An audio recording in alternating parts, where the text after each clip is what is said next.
Ya, Assalamualaikum warahmatullahi wabarakatuh. Kita berjumpa kembali di program Meja Redaksi Harian Fajar. Kali ini Harian Fajar kedatangan tamu istimewa, seorang rekan pers. Beliau adalah Kepala Bidang Humas Polda Sulawesi Selatan, Bapak Kombes Pol Komang Suartana. Beliau sudah hadir di tempat ini.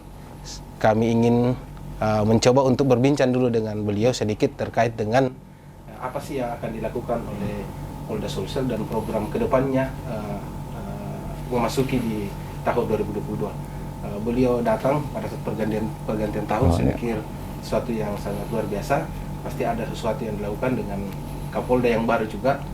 Seorang Kapolda, beliau ini adalah pernah bertugas di Polda Bali, kemudian sebelumnya juga di bidang humas juga di Polda Nusa Tenggara Barat. Jadi saya pikir sudah banyak memang bersentuhan dengan masyarakat.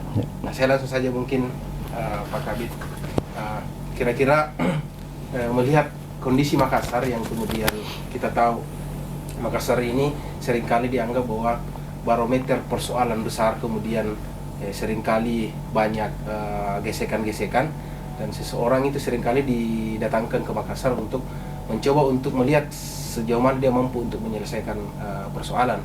Nah, kalau melihat setelah datang di sini, apa yang bisa dilihat di Makassar?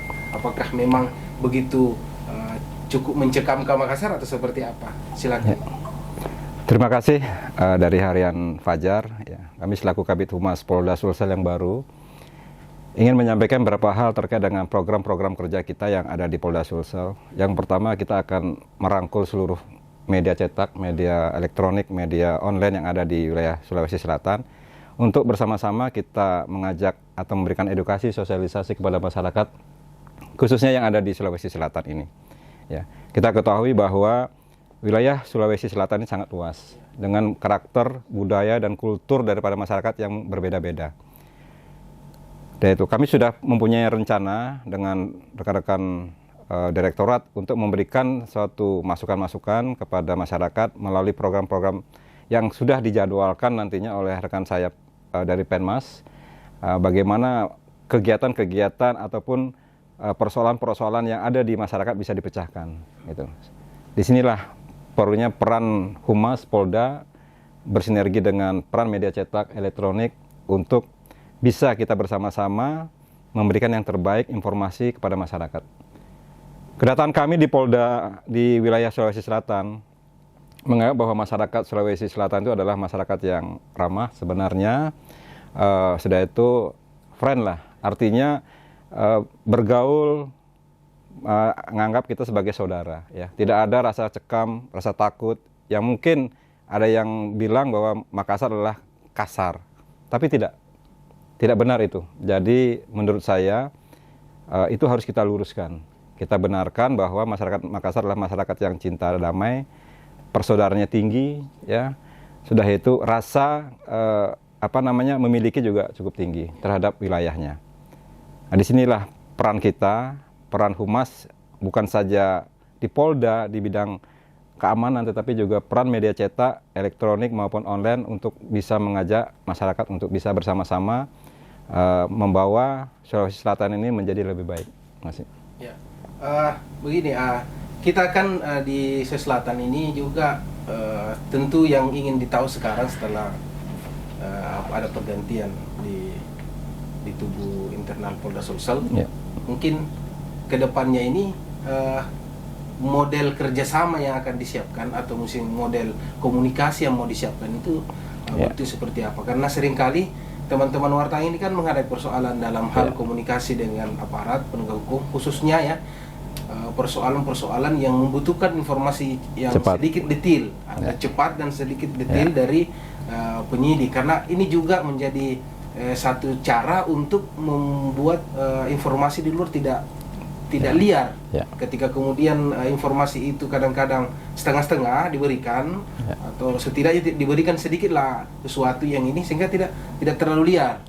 Sehingga ini bagaimana nanti pola komunikasi yang dibangun? Apakah masih seperti yang dulu atau ada perubahan cara yang dilakukan meskipun yang sebelumnya sebenarnya sudah bagus, kan pasti ada evaluasi.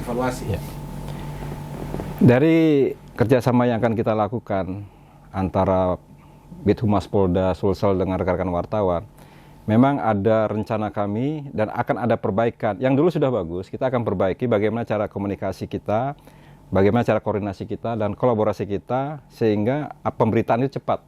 Ya. Yang pertama kami sampaikan bahwa apabila ada pemberitaan yang harus kita sampaikan, kita akan share langsung. Setelah itu memang berita itu positif untuk dilayak untuk disampaikan ke media. Ya. Yang kedua, tidak menutup kemungkinan juga kalau memang ada kesibukan kita akan memberikan kepada Subdit Penmas yang mengelola daripada pemberitaan-pemberitaan di media cetak. Ya.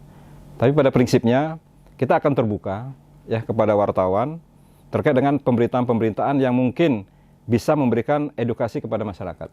Ya. Apakah itu di bidang penyidikan nantinya, apakah itu di bidang pembinaan, atau di bidang operasional yang dilakukan oleh rekan-rekan kita di masing-masing direktorat.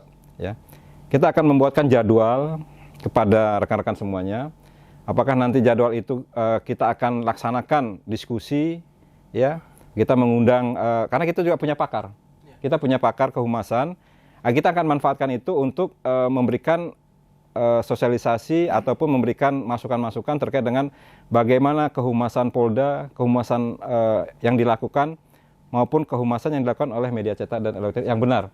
Jadi jangan sampai berita itu menyebar yang negatifnya. Ya. Ada pemberitaan yang bad news dan ada yang good news yang harus kita pedalami. Tidak ada masalah. Yang penting bagaimana berita itu dikelola sehingga masyarakat itu akan tahu kebenaran berita itu. Itu. Kapolda Sulsel pada saat serah terima jabatan di Makassar, pada saat itu dia mengatakan bahwa beberapa kasus-kasus yang menjadi perhatian publik di Sulsel itu akan mulai langsung jalan di 2022. Begitu dia masuk 2022 akan karena pada saat itu dia menyampaikan bahwa di Desember itu akan langsung dievaluasi. Kemudian di 2022 akan mulai jalan beberapa kasus yang langsung ditangani yang memang mendapatkan perhatian masyarakat. Nah, sekarang ini kasus-kasus apa Pak yang sekarang lagi akan segera dituntaskan di Polda Sulsel? Ya. Saat itu memang Bapak Kapolda telah menyampaikan bahwa di tahun 2021 akhir beliau akan menindaklanjuti kasus-kasus mana saja yang menjadi atensi untuk diselesaikan. Ya. Yang pertama, semua direktur ya diperintahkan untuk mengecek kembali kasus-kasus yang menonjol, yang utama yang menjadi atensi untuk diselesaikan di tahun 2022. Contoh salah satu kasus yang menonjol itu adalah kasus terjadinya korupsi, di mana 13 tersangka sudah P21 dan sudah diajukan ke kejaksaan ya, sudah adanya P22 di mana bukti-bukti saksi-saksi ataupun barang bukti dan tersangka sudah dilimpahkan ke kejaksaan. Itu salah satu komitmen Bapak Kapolda untuk mempercepat kasus-kasus yang ada di wilayah kita. Yang kedua, kasus-kasus yang diketahui yang dilakukan oleh anggota. Itu diperintahkan kepada Kabid Propam untuk selalu melakukan tindakan tegas kepada anggota yang melakukan pelanggaran ataupun kesalahan di dalam pelaksanaan tugas. Ya, apakah itu kesalahan disiplin ataupun kode etik, itu harus ditindaklanjuti segera. Ya. Yang ketiga, ada kasus-kasus yang dari Krimsus terkait dengan kemarin ada kasus yang menonjol yang sudah kita expose. Ya. Itu kasus penangkapan, pemilikan dan penangkaran penyu yang ada di wilayah Takalar dengan tersangka 4 orang, ya kemarin sudah kita expose, itu sudah kita sampaikan kepada media cetak elektronik untuk diekspos ke masyarakat bahwa penyu hijau yang ada di wilayah kita itu dilindungi oleh negara, makanya kita expose. Dan ada beberapa kasus lagi yang akan kita ungkap. Ya kalau namanya kriminal ini kan banyak, tapi kasus-kasus menonjol itu yang harus kita sampaikan itu. Yang terakhir mungkin Pak, himbauannya untuk Polres-Polres di Sulawesi Selatan, ini kan seringkali juga teman-teman ini kesulitan di daerah untuk mendapatkan informasi dan sebagainya. Kira-kira bagaimana sih pendekatan yang harus dilakukan oleh bidang humas di masing-masing daerah,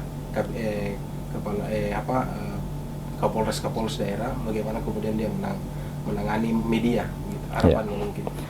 Harapan saya kepada Kapolres ya, di situ ada Kasih Humas, tolong memberikan masukan-masukan, memberikan informasi kepada media dengan benar dan rangkul media yang ada karena media adalah teman kita bekerja ya.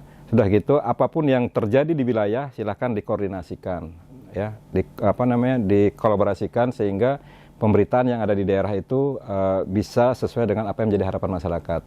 Yang kedua, saya harapkan juga Bapak Kapolres dengan media itu selalu merangkul, ya, merangkul sehingga tidak terjadi miskomunikasi dalam pemberitaan, tidak terjadi kesalahpahaman tentang pemberitaan, sehingga terjadi hubungan yang tidak baik. Karena kita ketahui media cetak, media elektronik, atau rekan-rekan kita wartawan yang ada di wilayah masing-masing adalah teman-teman kita juga, ya, untuk mencarikan informasi, untuk mengangkat, ya, kepada rekan-rekan yang ada di wilayah itu. Terima kasih, Pak.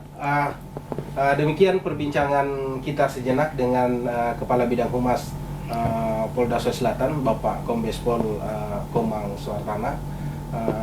Banyak hal yang kita sudah dapatkan, komitmen beliau cukup besar bahwa koordinasi dengan media, komunikasi dengan media akan dibangun dengan begitu baik, kemudian seluruh stakeholder yang ada akan dikoordinasikan sedemikian rupa. Ketika memang itu dianggap patut untuk diketahui oleh publik, maka beliau dengan tegas akan menyampaikan kepada masyarakat. Kemudian diimbau kepada seluruh Kapolres di Sulawesi Selatan agar kemudian bisa bersinergi dengan media dimanapun, baik itu media cetak, media elektronik maupun media online. Terima kasih, sampai jumpa di edisi berikutnya di meja redaksi. Assalamualaikum warahmatullahi wabarakatuh. Waalaikumsalam.